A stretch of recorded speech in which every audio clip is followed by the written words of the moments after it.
大家好，我係莫依琪 Ariel。相信最近大家都有聽過，政府原本喺2025年道路交通安全裝備修訂規例入邊加咗條條文，要求乘客喺如果持有安全帶嘅專營同埋非專營巴士上面都一定要佩戴。但係政府喺尋日宣布決定刪除呢一條強制嘅規定，要重新檢討相關嘅法例先至考慮推出。呢個決定一出社會上面引起咗唔少討論。今日我就同大家拆解下點解我覺得政府今次及時收回嘅做法係一個啱嘅決定啦。講真，法律條文要做得夠清晰、嚴謹，咁樣先至可以保障執法者同埋市民雙方嘅權益。但係有啲條例即使起初嘅出發點係好嘅，都總會喺技術上面有不足。今次巴士安全帶條例最初就係因為2018年大埔公路嗰單嚴重嘅巴士意外而提出嘅，目的當然係為咗保護市民性命啦。呢個保障大家安全嘅初心其實冇人會反對嘅。但係當呢條條例正式公布之後，好多人包括專家、業界同埋市民都覺得條例入邊有啲技術位好似未講得清楚喎。執行上邊可能都會有啲混亂，例如條例其實冇覆蓋到巴士上面所有座位嘅情況嘅，亦都未能夠了解集體運輸工具同埋私人車輛嘅不同之處。另外，市民都好關注啦，點樣執法，罰則會唔會太重，甚至乎安全帶嘅保養問題等等。運輸及物流局局長陳美寶係琴日見傳媒嘅時候亦都好坦白咁樣承認咗條例真係喺技術上面有問題，未能夠完全去反映立法嘅原意。佢都講得好清楚，認為作為負責任嘅政府最緊要係令件事清晰同埋完善，所以決定先刪除有關嘅條文。我覺得政府咁樣公開承認不足，及時叫停，唔推卸責任值得俾個讚嘅。坦白講，政府係咪一定要硬推一條有灰色地帶嘅法例呢？我覺得唔係㗎。相反，今次佢哋選擇暫時叫停，等條文釐清咗先至推行呢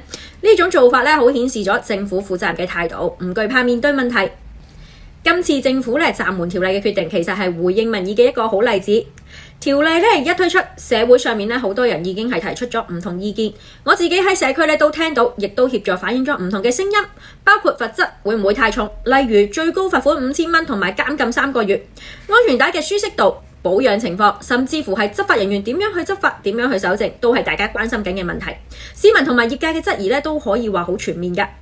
陳美寶局長自己都有講，連日嚟聽到好多社會上邊同埋業界對執行嘅意見，佢自己都非常之重視㗎。今次政府選擇喺法例未正式推行之前嚟個急轉彎，睇嚟係審時度勢之後嘅決定嚟嘅。其實我覺得呢個唔可以話係朝夕令改，而係真正做到以民為本。大家都知道政策嘅成功唔係單靠條文寫得幾好，而係社會上面嘅接受程度高唔高，而且試行再檢討係真正有助了解實際操作嗰陣時嘅困難點喺邊度。如果條例未獲共識嘅話，技術上又有瑕疵，硬推只會事倍功半，甚至引起民怨。反而政府今次肯暫時撤回條例，承諾會吸納社會意見，優化咗之後再諮詢立法會，呢種謙卑同埋務實嘅態度都係值得肯定嘅。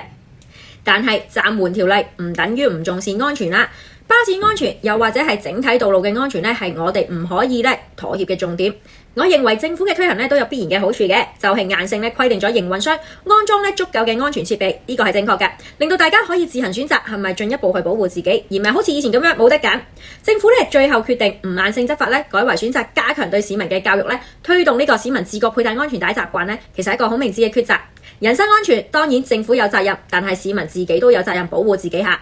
大家都知道啦，硬性罰款可以令市民短期內守法，但係要令大家真正明白佩戴安全帶嘅重要性先至係最重要嘅，咁樣先至係真正達到修例嘅目的。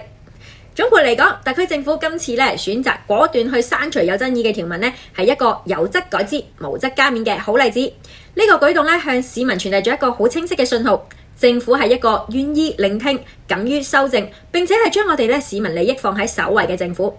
我希望未來政府喺完善法例嘅過程中，繼續保持呢一種開放同埋務實嘅態度，做好同立法會同埋市民之間嘅溝通，推出一個更完善、更科學、更獲得市民支持嘅方案。